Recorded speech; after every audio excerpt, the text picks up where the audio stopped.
Chhattisgarh university news में स्वागत है दोस्तों। फिर से बहुत सारे अपडेट्स लेकर के जिसमें स्कूल कॉलेज से संबंधित सारी जानकारी आपको देंगे, तो जुड़े रहे हमारे साथ और देखते रहे छत्तीसगढ़ यूनिवर्सिटी न्यूज़ को। तो सबसे पहला न्यूज़ आर्टिकल आप लोग ये देख सकते हैं दोस्तों, जहां पर 4 अप्रैल को होने वाली परीक्षा 27 मार्च को शिफ्ट हो गई है।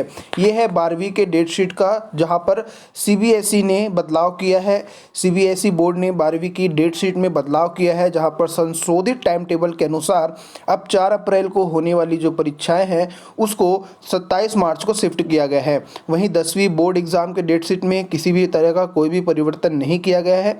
10वीं की परीक्षा 10 फरवरी से शुरू होकर 21 मार्च तक चलेगी, जबकि 12वीं की परीक्षा 15 फरवरी से शुरू होकर 5 अप्रैल तक चलेगी। सभी परीक्षाएं दोस्तों सुबह 10:30 बजे से दोपहर 1:30 बजे तक आयोजित की जाएगी। तो यहाँ पर ये न्यूज़ अपडेट है कि 4 अप्रैल को जो एग्ज़ाम होने वाला था वो 27 को शिफ्ट कर दिया गया है। और दूसरा न्यूज़ आर्टिकल दोस्तों आप लोग ये देख सकते हैं, ये है दुर्ग यूनिवर्सिटी का, जहां पर कॉलेज में प्रैक्टिकल फरवरी और वार्षिक परीक्षा मार्च में होगी। हेमचंद यादव यूनिवर्सिटी ने अपने अधीनस्थ जितने भी महाविद्यालय है उसमें परीक्षा की तैयारी शुरू कर दी है। वार्षिक प्रैक्टिकल परीक्षा फरवरी में और वार्षिक लिखित परीक्षा मार्च में होली के बाद आयोजित की जाएगी। यूनिवर्सिटी ने सेमेस्टर परीक्षाओं की उत्तर पुस्तिकाओं का मूल्यांकन भी शुरू करवा दिया है। तो दुर्ग यूनिवर्सिटी की जो प्रैक्टिकल परीक्षाएं हैं वो 1 फरवरी से शुरू हो जाएगी, जहां पर यूनिवर्सिटी के सभी नियमित और स्वाध्यायी यानी कि रेगुलर और प्राइवेट वाले विद्यार्थी जिनके लिए प्रैक्टिकल लागू होता है उनकी प्रायोगिक परीक्षाएं 1 फरवरी से शुरू होकर 28 फरवरी के बीच में कंप्लीट कराई जाएगी। उसके बाद फिर मार्च में दोस्तों यहां पर पेपर शुरू हो जाएंगे वार्षिक के। ये है सीएम मेडिकल कॉलेज का, जहां पर 200 में से 186 सीटें भरी है। 14 में एडमिशन जल्द होगी। चंदूलाल चंद्राकर सरकारी मेडिकल कॉलेज दुर्ग को 200 सीट मिली हैं, जिसमें से करीब 186 सीटों पर जो है दाखिला हो चुका है। केंद्र सरकार की इकोनॉमिक वीकर सेक्शन कोटे की 6 और नॉर्थ ईस्टर्न स्टेट जहां पर मेडिकल कॉलेज नहीं है वहां की 8 सीटें खाली है। केंद्र सरकार की ओर से अपने कोटे की कुल 16 सीटों पर स्टूडेंट नहीं दिए गए हैं। राज्य की 186 सीटें भर जाने के साथ ही पढ़ाई शुरू करा दी गई दोस्तों। अगला न्यूज़ आर्टिकल हम देखें तो ये है एमबीबीएस के फर्स्ट और सेकेंड ईयर की मुख्य परीक्षा 9 से 21 के बीच में होगी। एमबीबीएस द्वारा फर्स्ट और सेकेंड ईयर की जो मुख्य परीक्षा होगी वो 9 से 21 जनवरी तक होगी। इसके लिए Pandit Deendayal Upadhyay health science and Ayush विश्वविद्यालय ने छात्रों से 16 दिसंबर तक फॉर्म जमा करवाए थे।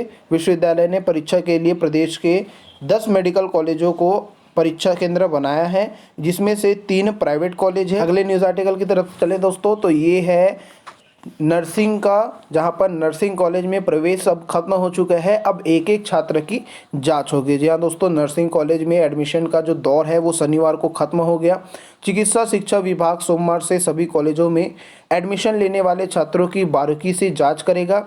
सबसे पहले व्यापम की सूची से एडमिशन लिए छात्रों की सूची मिलाई जाएगी। यही नहीं, छात्रों के नाम एक से ज़्यादा कॉलेज में अगर मिलेंगे तो संबंधित कॉलेजों पर कार्यवाही भी की जाएगी। नर्सिंग कॉलेजों में पिछली सूची में करीब 70 छात्र ऐसे थे जिनका नाम 2 से ज़्यादा कॉलेजों में था। इसके बाद भी सभी सूची का जांच करने का फैसला लिया गया है।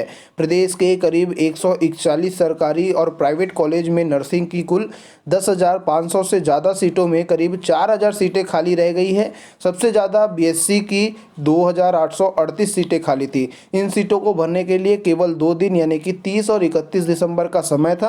कॉलेजों का दावा है कि 0 परसेंटाइल में एडमिशन के बाद कॉलेजों में 5 से 7% सीटें जो है वो खाली ही रही है। अभी तक नंबरों की बाध्यता की वजह से नर्सिंग कॉलेज में प्रवेश नहीं हो पा रहे थे, लेकिन खाली सीटें भरने के बाद प्राइवेट नर्सिंग कॉलेजों में भी राहत की सांस ली है। अगले न्यूज़ आर्टिकल की तरफ चले दोस्तों, तो ये देख सकते हैं, जहां पर एसएससी के इस साल होगी करीब 50,000 से ज़्यादा भर्तियां।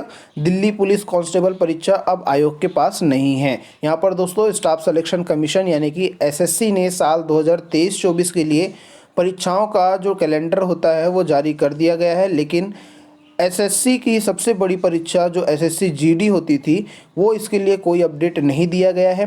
जीडी 2022 के लिए 54 लाख से ज़्यादा आवेदन प्राप्त हुए थे। लगभग इतनी ही संख्या में उम्मीदवारों की जीडी 2023 का इंतज़ार है, लेकिन एग्ज़ाम के कैलेंडर में जीडी का नोटिफिकेशन कहीं पर नज़र नहीं आ रहा है।